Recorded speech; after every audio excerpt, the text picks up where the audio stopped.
Desde el corazón de la ciudad de Montevideo comienza Esto es Arte, FM Ciudadela 88.7. Conduce Daniel Fernández Corch, con la participación especial de Diego Alexandreasi.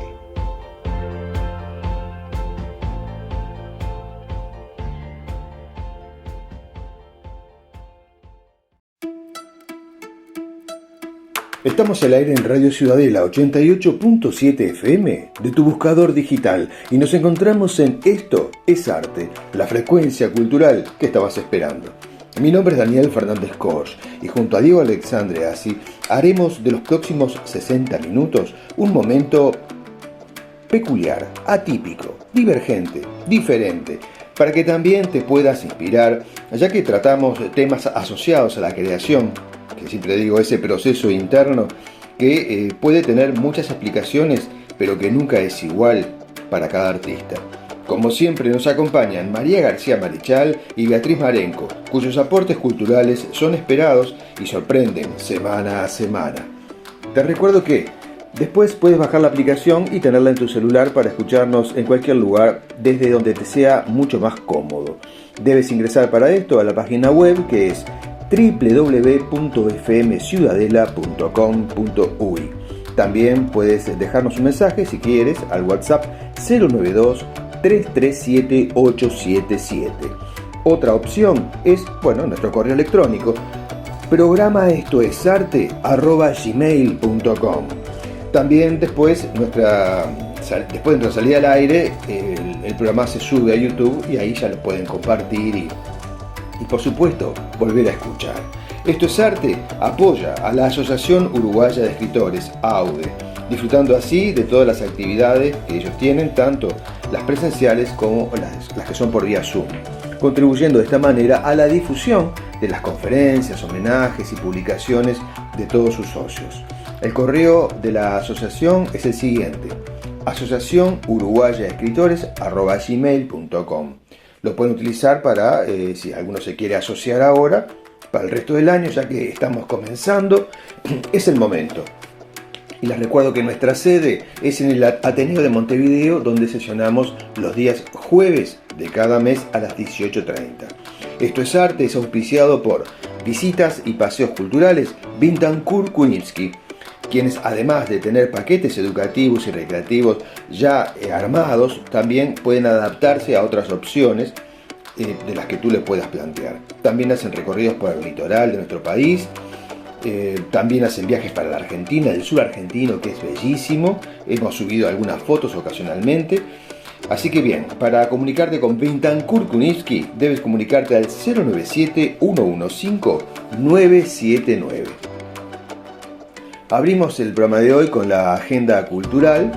Desde ya les digo que el pasado jueves en el Ateneo se presentó Lírica Montevideo, como lo habíamos anunciado, en un concierto de apertura que fue realmente increíble, con muy buena afluencia de público y con una calidad propia de los grandes escenarios, como lo es el escenario del Ateneo de Montevideo, que se está armando justamente para recibir a Lírica Montevideo en el transcurso de todo este año. El 13 de abril en el Ateneo también la escritora y socia de AUDE, la doctora Beatriz Rojas, nos convoca para una conferencia que tratará las adicciones.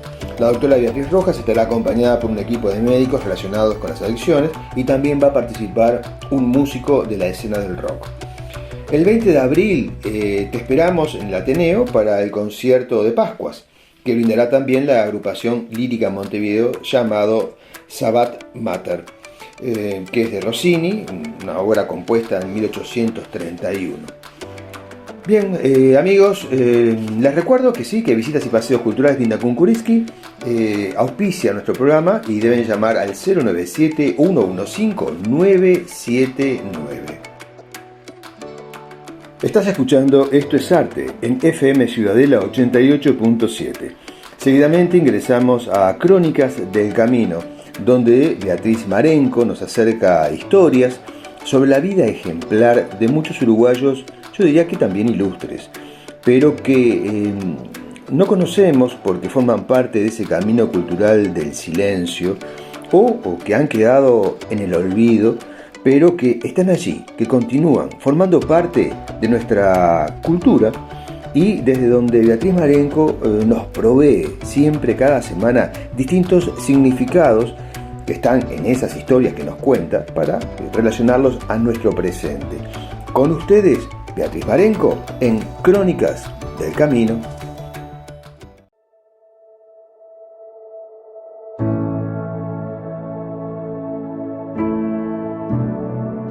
Amigos de Esto es Arte, llegamos a la última entrega de este rico tesoro que tengo en mis manos y he decidido compartir con ustedes. Hemos hablado del escritor y periodista Carlos Marenco, mi abuelo. Hablamos de su trayectoria, de los reconocimientos obtenidos, de su humildad y su generosidad. Pasamos las páginas de la revista Alborada, publicación que llevó durante muchos años, y vivimos el encanto de un tiempo de plumas respetables. Pero dijimos que hablaríamos de lo difícil que fue sostenerla, a pesar de llevarla adelante por muchos años. Hablamos de una publicación que requería grandes esfuerzos, dirigida con verdadero sentido periodístico. La prensa pequeña, periódica, tendía a desaparecer. Dio cuenta en la revista de la suba de tarifas de correo para la prensa pequeña, esa que luchaba por mantener una correspondencia intelectual y espiritual que facultaba a los hombres alejados territorialmente a acercarse, conocerse y superarse. El encarecimiento del papel y la tinta por aquel entonces y la falta de apoyo coadyuvaron. En 1967 y en sus números 130 y 131 publicaba las nuevas tarifas para la prensa periódica. Verdadero golpe de muerte, así lo decía, para la prensa chica, que carecía de recursos y subvenciones para la compra de papel. Si bien había una tarifa especial para impresos de interés general, que daba la prioridad a pagar 4 centésimos para todo el país, América y España, comunicó por entonces que pasarían a pagar 20 centésimos para la ciudad y 30 para América y España. ¿Qué prensa podía pagar esto?, exclamaba. Ningún periódico distribuye por correo menos de 1.000 ejemplares y los hay de 3.000 y de 5.000. Luchó incansablemente. Su esperanza anulaba toda desesperación.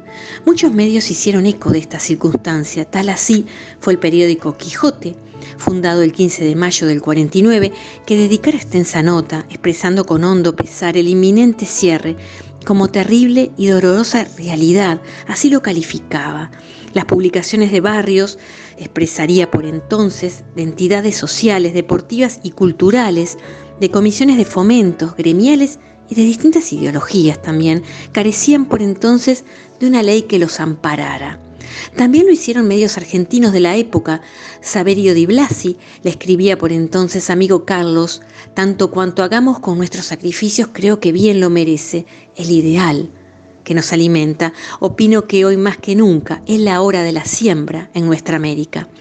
Problemas comunes, así titulaba en su columna Mirador Ciudadano el escritor argentino Emilio Blasi, un hecho de prensa que ocurría en la vecina orilla, la revista Alborada, que un grupo de soñadores y enamorados de las cosas del espíritu, con la inspiración de Carlos Marenco, fundador y director por más de 3 lustros, editaba mimeografiada, publicaba su último número.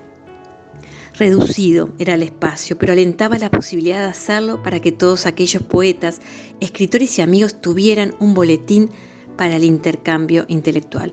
Pero dramáticas fueron sus palabras de despedida cuando dijo: las revistas y periódicos, la prensa chica, irremediablemente están destinadas a desaparecer.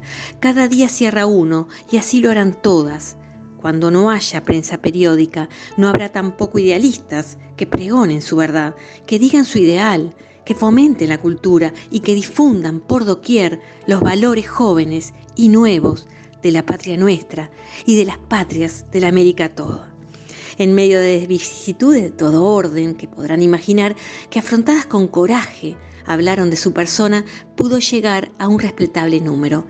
Problemas comunes de aquí y de allá, de algunos que no pudieron superar la media centuria, nostalgia de papel y tinta y de intensa correspondencia, de sueños americanistas y de expansión universal para todos aquellos que sin miedo y sin tacha, en aquel primer tímido boletín que naciera en 1951 de 3 o 4 hojas y escrito en una sola carilla, querían ver en Alborada algo así como un foco luminoso, amigos, que irradiara sus bellezas. Vaya hoy mi agradecimiento.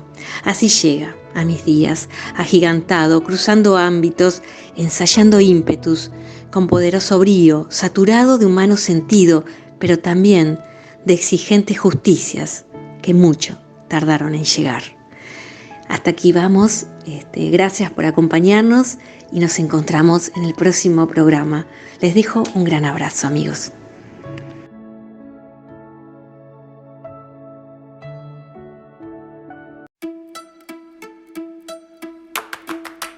Continuamos en Esto es Arte, aquí en FM Ciudadela 88.7 y estamos en el corazón de la ciudad de Montevideo para ingresar en el segundo segmento del programa, Autores en Ciudadela, donde recibimos con los brazos abiertos a la profesora María García Marichal, que cada semana nos va a recordar siempre a un autor, como ustedes ya lo saben, pero en este caso vamos a viajar en el tiempo muy atrás en la historia. Vamos a ir como 2500 años al pasado para encontrarnos con la gran epopeya de Gilgamesh, un poema sumerio muy antiguo escrito en tablillas de arcilla que nos cuenta sobre un pasado que cuando lo analizamos, como hicimos cuando yo lo escuché con María García Marichal, a veces como que se repiten cosas todavía en nuestro presente.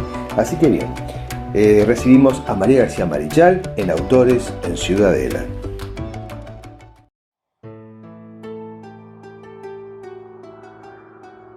Muy buenas tardes, amigas y amigos de Esto es Arte. ¿Cómo están? Soy María García Marichal en Autores en Ciudadela.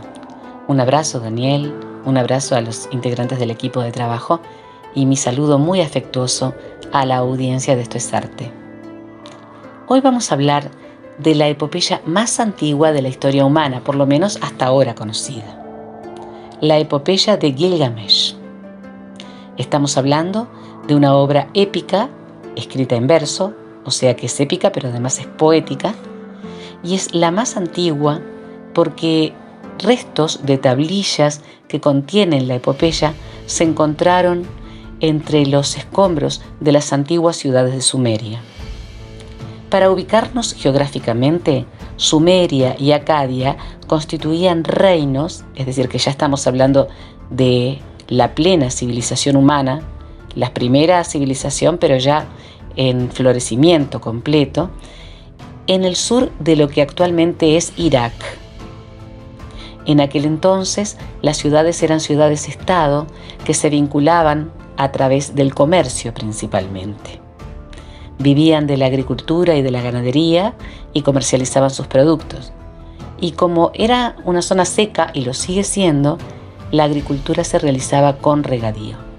Los sistemas de regadío eran sumamente bien hechos, a pesar de lo primitivo que era el pueblo en ese momento. Estamos hablando de que es el origen de las ciudades, como formas de ordenamiento del espacio, con terrenos dedicados a la agricultura y a la ganadería, además con sistemas de escritura. Aquí habría nacido la escritura cuneiforme, que se hacía con una pequeña cuña de hueso, de piedra o una pluma sobre tablillas de barro húmedo que después se cocinaban. Estas primeras ciudades, que vivían en una situación bastante pacífica, fueron posteriormente arrasadas cuando el imperio asirio ganó todo este territorio y construyó ciudades más grandes, guerreó con todos los pueblos vecinos, intentó hacer un imperio en el territorio de lo que hoy es Irak, ampliándose por toda la costa de Asia Menor sobre el Mediterráneo, lo que hoy sería Turquía, Líbano, Siria, Israel. La epopeya de Gilgamesh cuenta la historia de este rey, el rey de Uruk.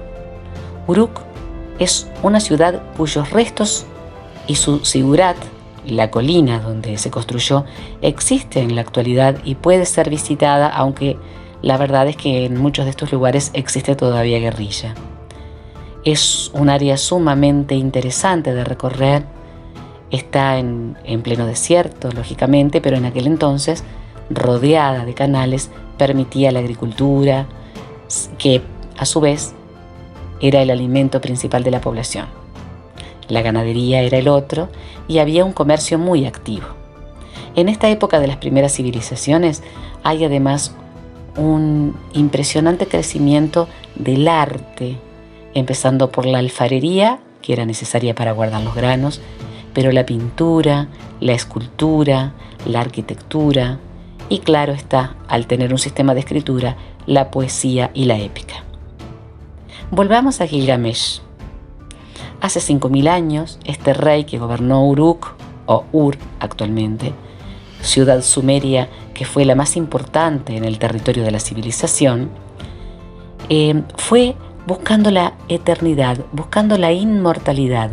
Salió a buscarla como quien busca el santo grial o la fuente de la eterna juventud. El proceso de la historia de Gilgamesh lo lleva en un viaje sumamente difícil en el que va a vivir gran cantidad de aventuras, que van a ser algunas de ellas muy interesantes, algunas muy dramáticas. Lógicamente, esta epopeya se encuentra fragmentada. No se han podido conservar todas las tablillas. Algunas de ellas están quebradas y faltan versos, faltan pedazos, pero ha permanecido en la oralidad de los pueblos mesopotámicos. Y el comienzo de la epopeya de Gilgamesh dice lo siguiente: aquel que vio todo, lo ha visto. Aquel que experimentando todas las emociones, del júbilo a la desesperación, ha recibido la merced de ver dentro del gran misterio, de los lugares secretos, de los días primeros antes del diluvio. Ha viajado a los confines del mundo y ha regresado, exhausto pero entero. Ha grabado sus hazañas en estelas de piedra, ha vuelto a erigir el sagrado templo de Eanna y las gruesas murallas de Uruk, ciudad con la que ninguna otra puede compararse. Este es el primer fragmento. Luego dice: contempla su muralla exterior, cuya cornisa es como el cobre. Mira la muralla interior que nada iguala. Advierte su umbral que de antiguo viene. Acércate a Eanna, la morada de Istar, que ni un rey futuro ni un hombre puede igualar. Levántate y anda por los muros de Uruk, inspecciona la terraza de la base, examina sus ladrillos. ¿No es obra de ladrillo quemado? ¿No echaron su cimiento los 7 sabios? Vean ustedes, escuchen y analicen cómo se describe la ciudad como de un origen divino. La sabiduría era además considerada divina entre los primeros sumerios. Falta el resto de una columna de versos. Un fragmento hitita corresponde en parte a la porción inicial, deteriorada de esta columna. Parece que hay algo que tiene que ver también con la descripción de Uruk en este fragmento. Finalmente, cuando Gilgamesh llega a Uruk, dice la estela de barro: 2/3 de él son Dios, 1/3 de él es humano. La forma de su cuerpo, allí faltan muchas líneas, como un buey salvaje altivo. El empuje de sus armas no tiene par. Mediante el tambor se reúnen sus compañeros. Los nobles de Uruk están sombríos en sus cámaras. Es maravilloso indagar en la epopeya de Gilgamesh, en los restos que quedan de ella. Ustedes pueden ingresar en algún libro, si pueden encontrarlo, o en las plataformas, para encontrar esta historia, que es la primera historia épica registrada, que habla justamente de un héroe en el que se van a basar muchísimos de los héroes posteriores en las epopeyas tardías. En Egipto, por ejemplo, en Grecia, siempre recuerdo a Hércules, por ejemplo. Y hay otras que están dentro de lo que es justamente el principio o el origen de la forma de escribir sobre los héroes. No nos olvidemos que los mitos fueron las primeras formas de engrandecer a los hombres que fueron amados y que fueron admirados por los pueblos. Mucho de ello está basado en historias reales. Otro es creado por la fantasía del humano, posiblemente alrededor de una hoguera, posiblemente contándoles los padres a los hijos, los abuelos a los nietos. Pero la epopeya de Gilgamesh es el origen de la literatura épica que después vamos a ver a través de la historia hasta el día de hoy. Porque los héroes de hoy en día, que aparecen en los animes, que aparecen en obras para jóvenes, no olvidemos por ejemplo a Harry Potter, que aparecen en distintas formas de literatura en el momento actual, tienen como origen esta primera historia registrada. Tal vez tengamos que reescribir con el tiempo si se encuentran nuevas formas de arte, de este proceso de creación, pero en este momento, hasta el día de hoy, es la primera historia de héroe de la que se tiene conocimiento. Es muy breve lo que acabo de contarles, pero espero que ustedes busquen más y en las plataformas van a poder encontrar lo que se ha transcripto de las tablillas de barro de la antigua Sumeria. Espero que les haya gustado. En la próxima vamos a hablar de Miguel Ángel Asturias, un premio Nobel centroamericano, latinoamericano, un gran escritor. Y aquí va mi saludo con todo mi afecto como siempre.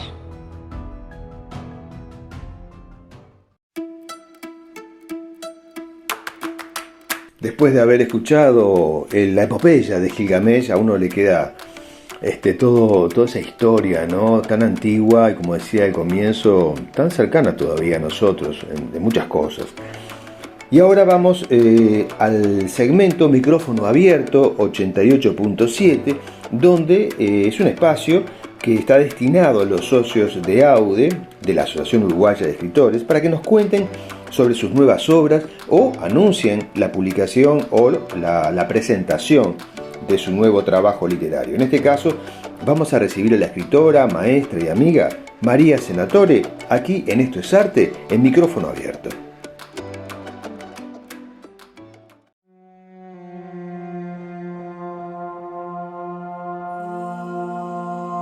Muy buenos días a todos.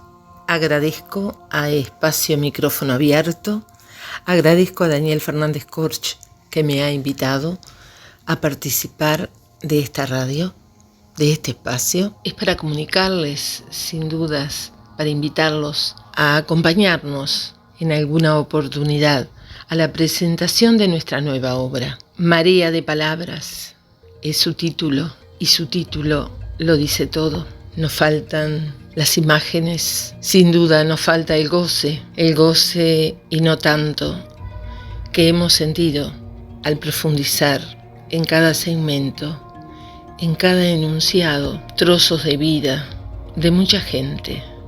A veces la invención pasa fronteras y va más allá y se hace el ritmo fervoroso de la palabra y la poesía se incluye en las frases.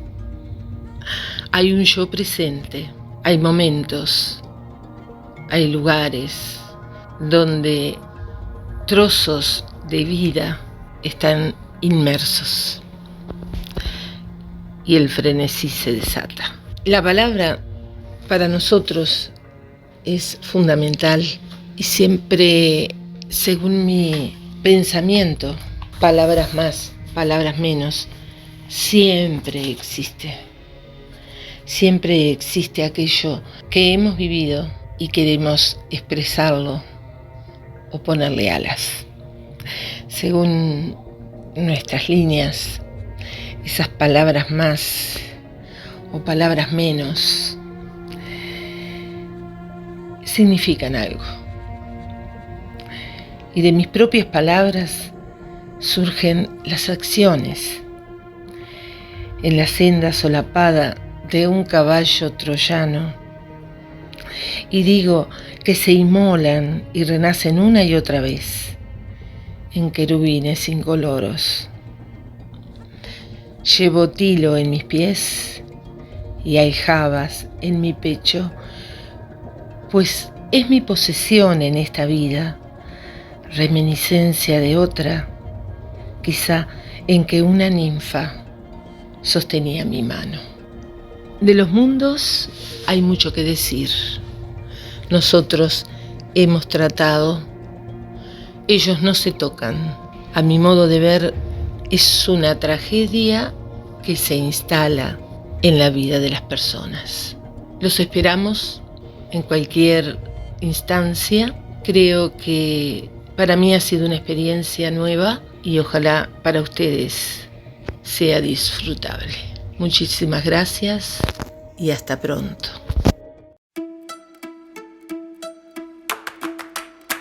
Desde el corazón de la ciudad de Montevideo, estamos ya llegando al penúltimo segmento de Esto es Arte y recibimos al artista plástico Diego Alexandre Así, quien en su columna Hablarte nos va a contar hoy sobre el futurismo, aquel primer movimiento artístico organizado, podemos decir que sí, que fue organizado por sus propulsores en el año 1909, quienes veían la necesidad de encontrarle un sentido al nuevo mundo tecnológico que se avecinaba.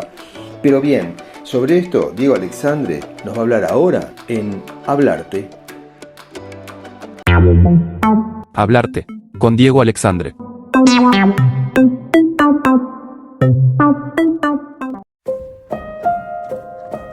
El futurismo fue un movimiento de vanguardia italiano que se dio a conocer el 20 de febrero de 1909 en la ciudad de Milán, cuando el diario Le Figaro publicó en París el manifiesto futurista escrito por el poeta Filippo Tommaso Marinetti.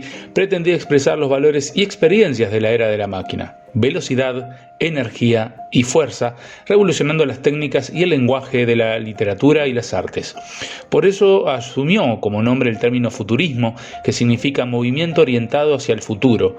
La pintura futurista puede definirse como un cubismo dinámico. Su intención es representar, con el solo recurso del color, el efecto del dinamismo que produce el único objeto en movimiento. Para ello, se acude a multiplicar las posiciones de un cuerpo de la misma forma en que lo hacía el cine de los primeros tiempos. Este movimiento surge animado de unos propósitos renovadores: cambiar la vida y la sociedad. Sus seguidores proclaman su odio contra los museos y su adhesión a la civilización contemporánea y su dinamismo que tratan de aprender. Algunos intentaron incluso las sensaciones sonoras del arte. Occhioni se inspira en el ruido para elaborar sus obras musicales. Los futuristas admiraban todo lo que se consideraba moderno: la velocidad, la tecnología, la juventud y la violencia, el automóvil, el avión y la ciudad industrial, todo lo que representaba el triunfo tecnológico de la humanidad sobre la naturaleza, y eran nacionalistas apasionados. Arte, música, arquitectura, todo estaba incluido para cambiar la sociedad. Nace como un movimiento literario, pero un año después de la publicación del manifiesto, el futurismo se cuela entre los artistas italianos que, imitando a su fundador, se expresan en la publicación de varios manifiestos, a saber, Manifiesto de los Pintores Futuristas de 1910, Manifiesto de la Escultura Futurista de 1912, Manifiesto El Arte entre los Ruidos, dedicado a la música en 1912, y Manifiesto de la Arquitectura Futurista de 1914. Aunque el futurismo fue un movimiento italiano, ejerció un importante impacto internacional gracias a su capacidad de autopromoción y su radicalidad. Influyó en artistas como Marcel Duchamp y Joseph Stella, este último radicado en Nueva York. Del mismo modo, influyó en tendencias como el cubofuturismo y el rayonismo ruso. El rechazo a la tradición estética del siglo XIX fue un elemento común de todos los movimientos de vanguardia, incluido el futurismo. Aquella generación estaba cansada de la estandarización del arte y captaba que el mundo había cambiado. El arte debía cambiar también. Había quienes veían esto como con desconfianza, pero los futuristas veían el augurio de un tiempo glorioso dominado por la máquina. La utopía futurista alcanzaba incluso la idea de el ser humano que inspiraba se convirtiera en un superhombre. Automóviles, telégrafos y aviones lucían ante los futuristas como un verdadero salto cualitativo de la civilización, como una promesa universal inagotable de la evolución. Los futuristas, en su manifiesto inicial, remarcaban el desprecio hacia el pasado, declarando: nosotros, los jóvenes y fuertes futuristas, no queremos nada que ver con el pasado. En el texto, Marinetti deja claro su deseo de restablecer a Italia como un nuevo centro cultural. Italia, cuya unificación acababa de ocurrir en 1870, aún aclamaba la gloria del antiguo Imperio Romano y el Renacimiento italiano. Para los futuristas, esto no era suficiente. De hecho, Marinetti estaba listo para dejar ir al pasado. Liberemos a Italia de sus innumerables museos que lo cubren como si fueran innumerables cementerios. El manifiesto también promovía la violencia y la necesidad de guerra, pero curiosamente no discutía ni proponía ninguna regla para las artes visuales. Eso vendría después con el Manifiesto Técnico de la Pintura Futurista de 1914. Junto a Marinetti, durante esa primera etapa, había un grupo de artistas que se darían forma al futurismo y en particular a las artes visuales. El compositor Luigi Russolo, así como los pintores Umberto Boccioni, Carlos Carrà, Giacomo Balla y Giano Severini formaron parte del grupo original de futuristas. Umberto Boccioni explicó los principios de arte futurista distinguiéndolo de otros movimientos de vanguardia.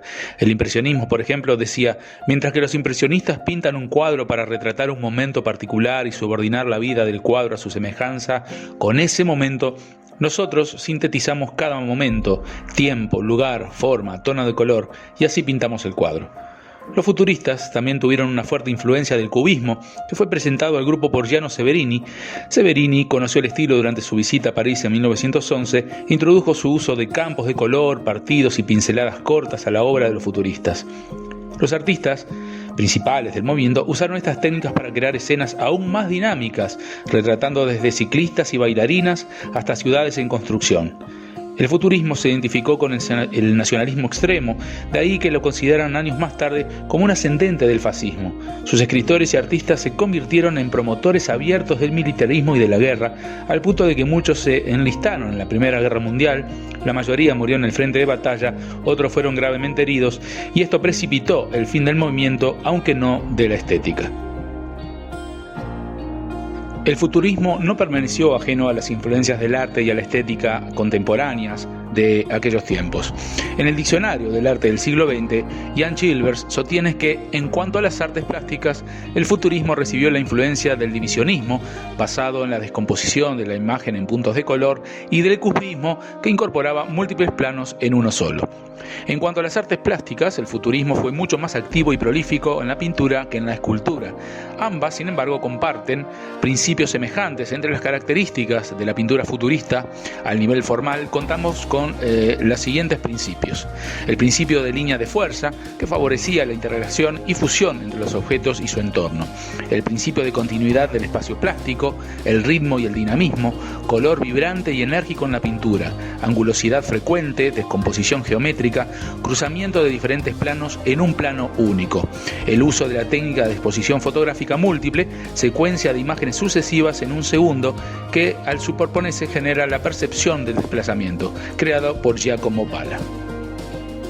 Pero también lo hicieron con la literatura. Desde un punto de vista formal, las características de la literatura futurista fueron las siguientes: libertad de la palabra como eje rector, valoración de la escritura como fenómeno gráfico, es decir, visual, revolución tipográfica, uso de diversas fuentes, colores y criterios de diagramación, destrucción de la sintaxis como principio fundador, ruptura con la métrica, uso de barbarismos e infinitivos, recurrencia de exclamaciones e interacciones para realzar la vitalidad, uso arbitrario de los signos de puntuación. El comienzo de la Primera Guerra Mundial marcó el fin del grupo futurista original. Boccioni creó una sola pintura durante la guerra y terminó siendo reclutado por el ejército italiano. Su asesinato en 1916 durante un ejercicio de entrenamiento fue un gran golpe para el grupo. Al terminar la guerra, Marinetti revivió el movimiento. Más tarde, este periodo fue llamado como el segundo futurismo, que sería asociado con el fascismo. Al igual que muchos fascistas, este grupo consideraba que Italia estaba dividida entre el norte industrializado y el sur agrícola, y deseaban construir un puente para unirlos. El partido político futurista de Marinetti eventualmente fue absorbido por el partido fascista de Benito Mussolini, aunque Marinetti más tarde discreparía con algunos de sus principios y se retiraría de la vida política. El futurismo posterior a la Primera Guerra Mundial dio vida a nuevos tipos de expresión. En particular, la aeropintura se convirtió en un estilo popular en la década de 1920 porque esta práctica combinaba el amor por el vuelo con los paisajes aéreos y fue utilizada a menudo como propaganda. Sin embargo, no se limitaba a los paisajes. La aeropintura era realmente variada en su temática y siguió siendo popular hasta la década de 1940. Después de la derrota de Mussolini y la muerte de Marinetti en 1944, el futurismo murió como movimiento formal. Aún así, siguió siendo una corriente muy influyente para los movimientos artísticos posteriores del siglo XX, como el Dada, el surrealismo y, en términos de diseño, el Art Deco. Hoy en día, el trabajo de los artistas futuristas está presente en las grandes colecciones alrededor del mundo y es esencial para entender la cultura de principios del siglo XX. Bueno, así hemos llegado al final de un nuevo micro de esto que ya empezamos, y como quien no quiere la cosa, vamos sumando programas. Ya este ha sido el sexto. En este caso hablamos del futurismo, ya hemos hablado del Dada, hemos hablado del Madí, y siguen un montón de movimientos de vanguardia que influyeron en el siglo XX, principalmente a los comienzos, pero algunos continuaron, y de hecho decíamos que el movimiento Madí, que era en el Río de la Plata, continúa hoy vigente hasta nuestros días. Es interesante porque después veremos más adelante la conexión que todos estos movimientos tenían entre sí, entre ellos despegarse de lo que venía a ser el arte académico convencional anterior al siglo XX. Nos estamos escuchando hasta la semana que viene en Esto es Arte, en Hablarte. Hablarte, con Diego Alexandre.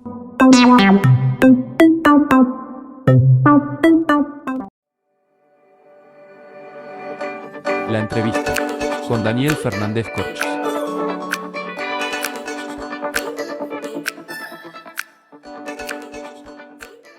Recibimos en Esto es Arte al escritor, periodista y conductor del conocido programa que se emite por los medios públicos, El Tungelé.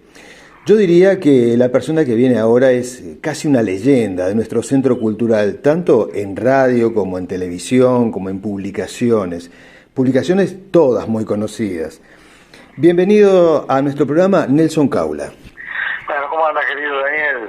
Bueno, muchas gracias por el convite, y está muy bueno estar un rato dialogando contigo en tu FM. Muchas gracias.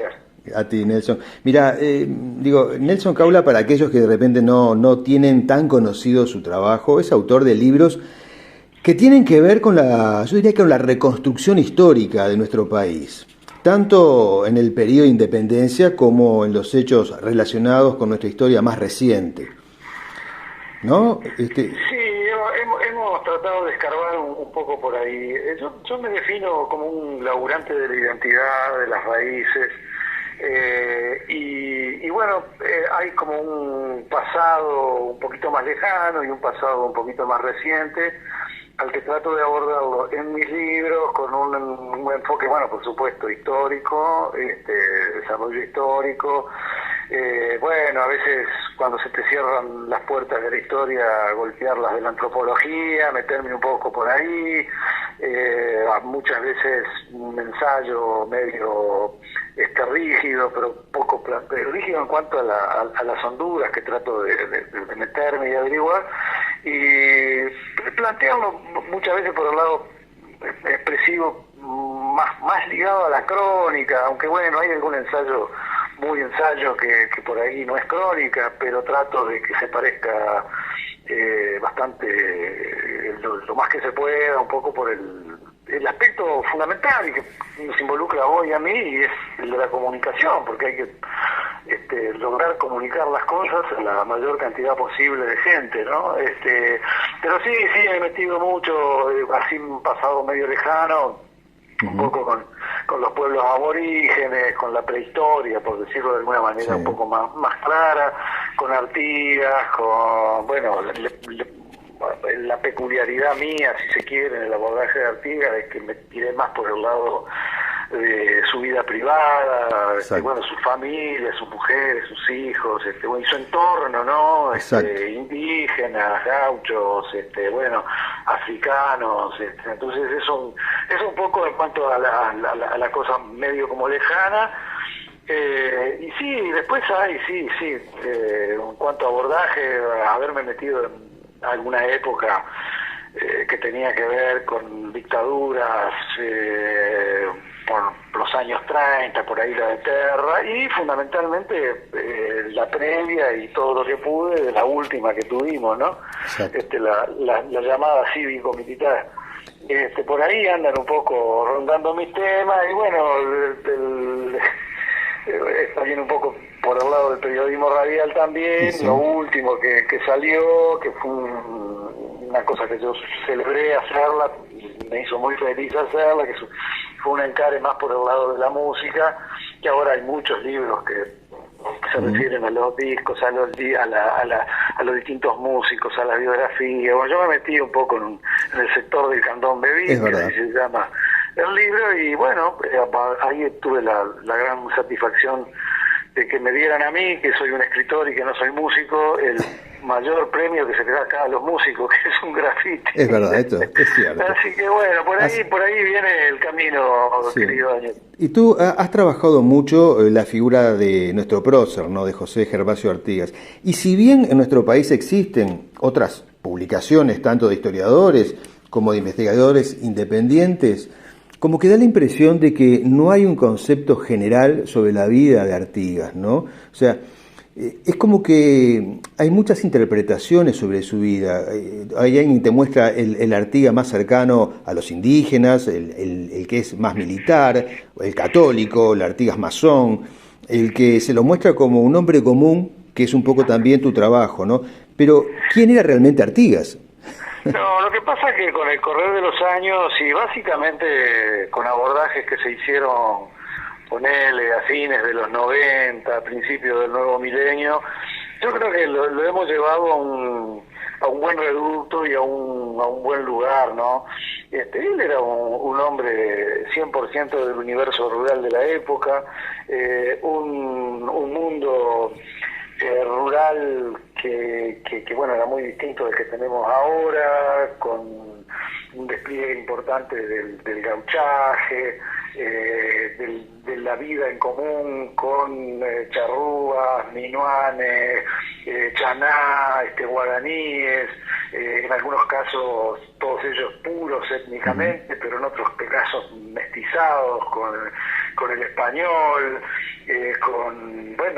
entre ellos mismos, entre las distintas etnias, algunos se agautizaron un poco, ¿no? Porque sí. Cuando está la mezcla con el español, el africano, había mucha presencia africana que escapaba de la esclavitud bonaerense o montevideana, y en el campo aparecían ahí entreverados entre los demás gauchos, como un gaucho más, eran libres, no tenían nada que ver con la esclavitud.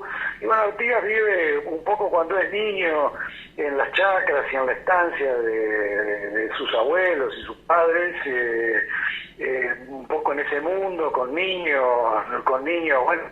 hijos de los peones guaraní, claro.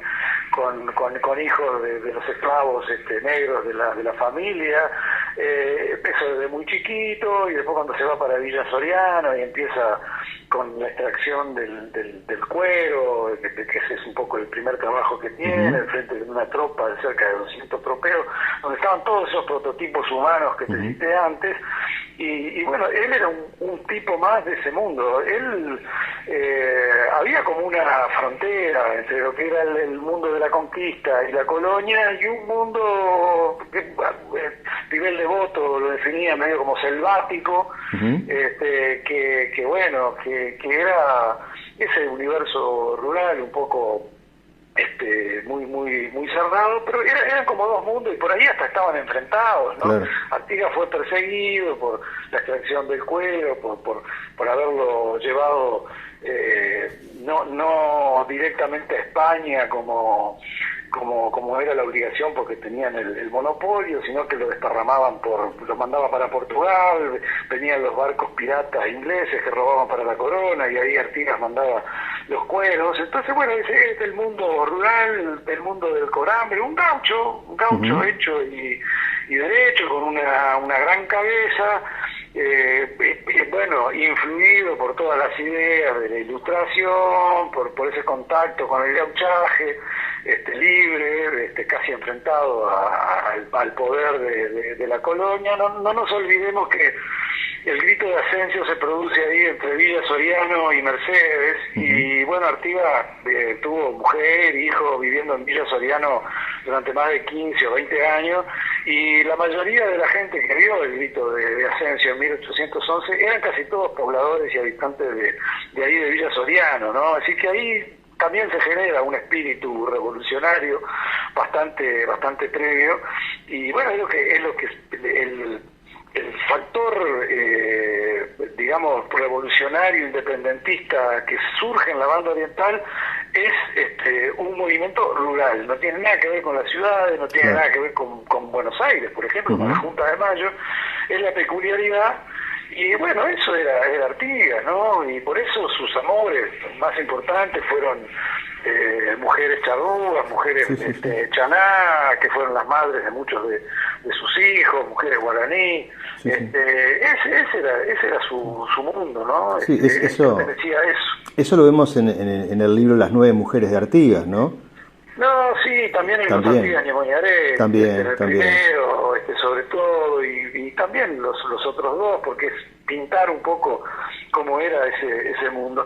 Y hay últimamente bastantes coincidencias, ¿no? Como que, a ver, la historia siempre está en constante revisión y vaya uno a saber, pero ya nadie, es bastante generalizado, a nivel de los historiadores, los académicos, la enseñanza primaria, secundaria, ni hablar universitaria, que bueno, que Artigas así con el uniforme de blandengue, de militar no tenía mucho, de montevideano parado ahí en la Ciudadela no tenía nada que ver, porque pasó casi toda su vida en el campo, católico en realidad poco y nada, era muy teísta, ¿no? Obviamente con una formación dentro de lo cristiano, pero bueno, con muchas ideas de la Ilustración, y mucho de lo que venía de la cultura de los pueblos aborígenes, ¿no? Eso era un poco, y hay bastante coincidencia, por lo menos en los últimos 20 años, es muy difícil que quieran descolocar o sacar de Artigas de ahí, ponerlo de vuelta, ¿no? Como se decía, el último español en liberarnos de España, decía Zorrilla, ¿no? Y de español ya tampoco, no tenía nada, ¿no? No, está bien. Yo creo que es muy bueno tu trabajo, o sea, obviamente que lo recomiendo porque se logra ver a un ser humano sometido a las presiones del día a día, en la realidad de su tiempo, y eso creo que además es una reconstrucción social e histórica que nos hace ver justamente cómo era la vida de ese entorno que estás tú contando ahora. Sí, esa es un poco la idea. Por supuesto que tuvo sus complicaciones, ¿no? Yo cuando hice el primer Ñemoñaré, que fui a presentarlo por todos los lugares donde había estado antes investigando para hacer una especie de devolución de todo lo que había aprendido, que anduve por, muchas provincias argentinas, que anduve por Paraguay, que anduve por Río Grande del Sur, que Buenos Aires mismo, casi todos los departamentos del Uruguay. Al principio era un poco resistido eso, ¿no? Ya cuando fui a presentar el segundo Artigas Ñemoñaré, unos 4 o 5 años después, ya estaba muy aceptado y la gente estaba muy contenta en recibir un poco ese enfoque, ¿no? Sí, además, después un hombre de ideas fantásticas, ¿no? Ahí están las instrucciones del año 13, el reglamento de tierra, cosas muy originales, ¿no? No sé cómo es que lo define en determinado momento Larrañaga, dice algo así como ensimismado en lo más impenetrable de su mente, ¿no? Es decir, que quiere decir que desde lo más impenetrable de su mente salieron cosas que eran de él, no eran tomadas de nada ni de nadie, ¿no? Sí, tal cual. El otro tema interesante que planteas en Artigas Ñemoñaré es el asunto del rostro de Artigas, ¿no? Eso creo que es toda una novedad, una investigación fascinante que haces allí a partir del creo que el último retrato que se le hace de Alfredo de Mersay, ¿no? Sí, eso fue una historia muy interesante. Quien estaba interesado en eso me ofreció meterme un poco en esa historia. Yo lo único que hice a un experto, Stephen Mancusi, un experto del FBI norteamericano, que hacía eso, de repente en base a cosas que le decían o fotos de otras épocas que le suministraban, o de parientes, o lo que fuera. Él reconstruía un rostro de alguien que andaban buscando. Y bueno, es famoso por eso. Claro. Tiene hasta una película que lo tiene a él como protagonista central. Y bueno, yo lo único que hice fue suministrarle los datos que él pedía, de descripciones, de cómo era el rostro, qué sé yo. Y bueno, y también parte del contrato que me hicieron para que fuera a investigar eso me llevó a trabajar con él ahí al norte de Nueva York, Manhattan, cerca de la orilla del Hudson, donde él tiene un estudio y bueno, fue muy lindo trabajar eso, y él reconstruye un rostro, y bueno, en principio como que le hace gran justicia, ¿no? Él estuvo muy convencido de que con los elementos que nosotros le aportábamos él podía hacerlo, y bueno, y se quedó muy conforme con lo que hizo. Tiene un aire, sí, obviamente bueno, a una cosa un poco más depurada de frente a la que hizo de Mercedes, ¿no? Que de ahí arranca un poco el perfil, las dimensiones de nariz, pómulos, bueno, la pelada, yo qué sé. Pero bueno, fue una tarea muy linda, y hasta ahí me encantó hacerla. Una gran experiencia, claro. Y eso lo publicamos por el 2012.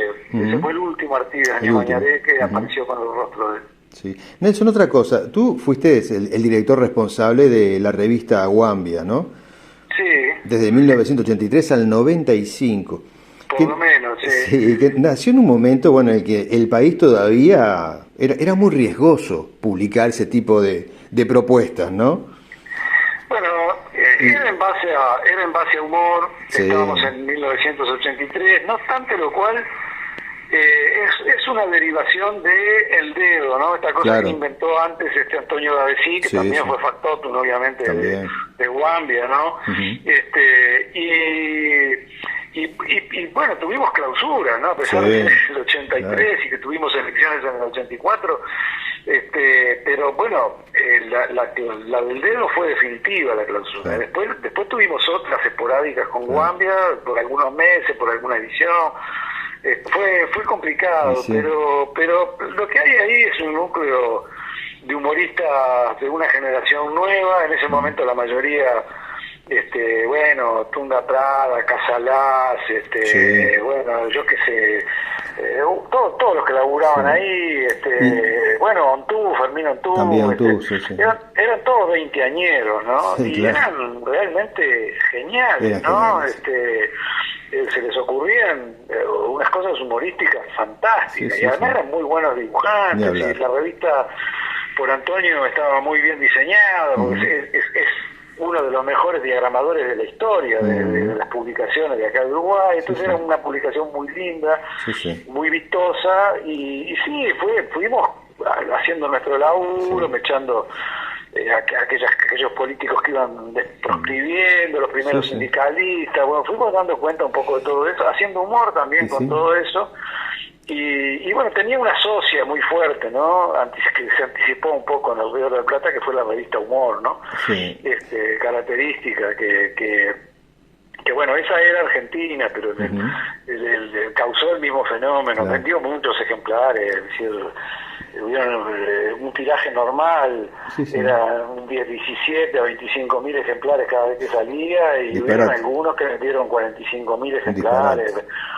Me acuerdo la que incluyó un reportaje a Wilson Ferreira Lunarte, por ejemplo, el primer reportaje que se le hizo, esa vendió 45.000 ejemplares, ¿no? Era una cosa bárbara. Bueno, no había redes tampoco. No, claro. No había computadora, eso ayudaba mucho. Por eso te quería preguntar, ¿hoy sería posible un proyecto de esas características? ¿O el público de hoy está en otra cosa? ¿Lo entiende el humor? ¿No crees que falta un poco de humor también y de sátira? Hoy sería muy difícil, ¿no? Yo estoy pensando en grandes programas de la televisión, por ejemplo, como fueron Telecataplum, Plop,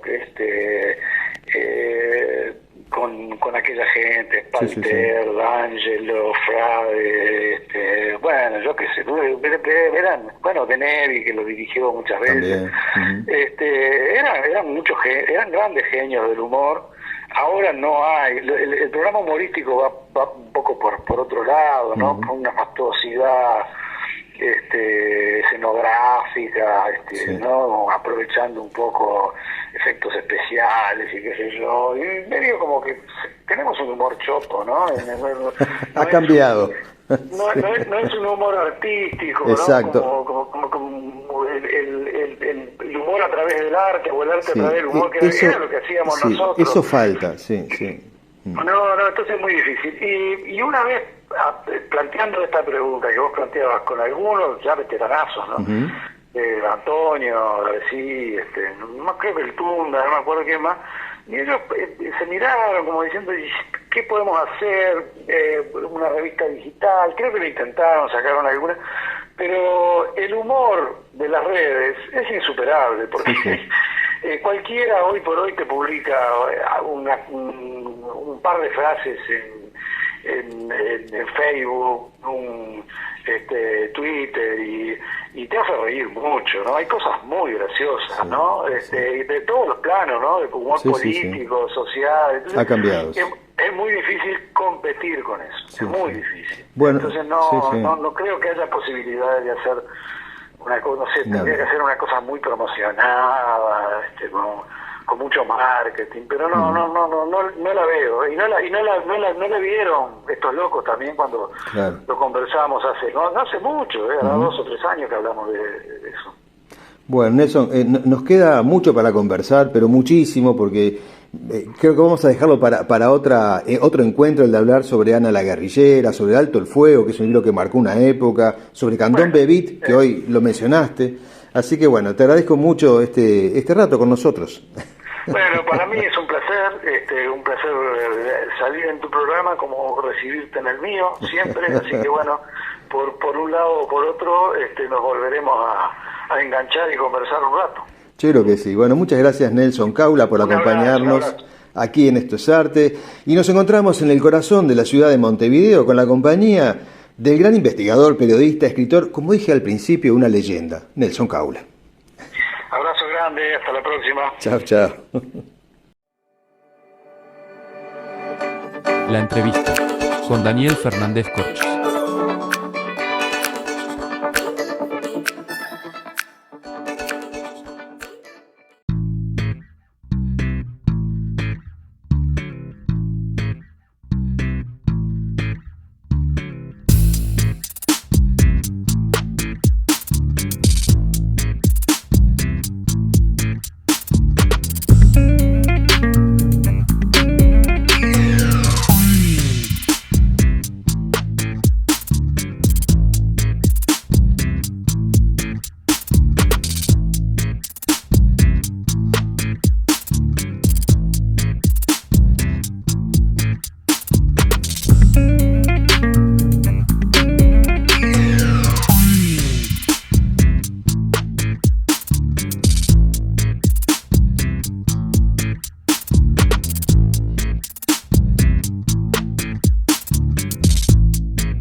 Y sí, amigos, hemos llegado de esta manera al final del programa de hoy, y siempre con esa creencia, esperanza, ilusión, que yo sé que sí, yo creo que sí, porque por los correos que recibimos de todos ustedes, de que lo han disfrutado, o esperamos que lo hayan disfrutado, tanto como lo hicimos nosotros, porque esa es nuestra intención original. Agradecemos a todos los artistas que hoy nos acompañaron, brindándonos su tiempo, su arte, su cariño, su conocimiento. El programa es auspiciado por Paseos y Traslados Culturales Pintancur Kurimsky, la mejor manera de conocer nuestro país. Su teléfono de contacto es 097-115-979. Desde el corazón de la ciudad de Montevideo te decimos abur, chao, adiós, hasta pronto. Nos reencontramos la próxima semana en una nueva entrega de Esto es Arte, la frecuencia cultural que estabas esperando. Mi nombre es Daniel Fernández Corch y junto a Diego Alexandre Así, María García Marichal y Beatriz Marenco, y también junto a Esther Ferreira, que desde la cabina de control hace todo lo posible para que esto salga de maravilla, te deseamos una muy buena semana. Y recuerda que mañana sábado también nos puedes escuchar en su repetición a las 18 horas y también luego de esto, 1 o 2 días después, el programa se sube a YouTube. Esto es Arte, es la frecuencia cultural que estabas esperando.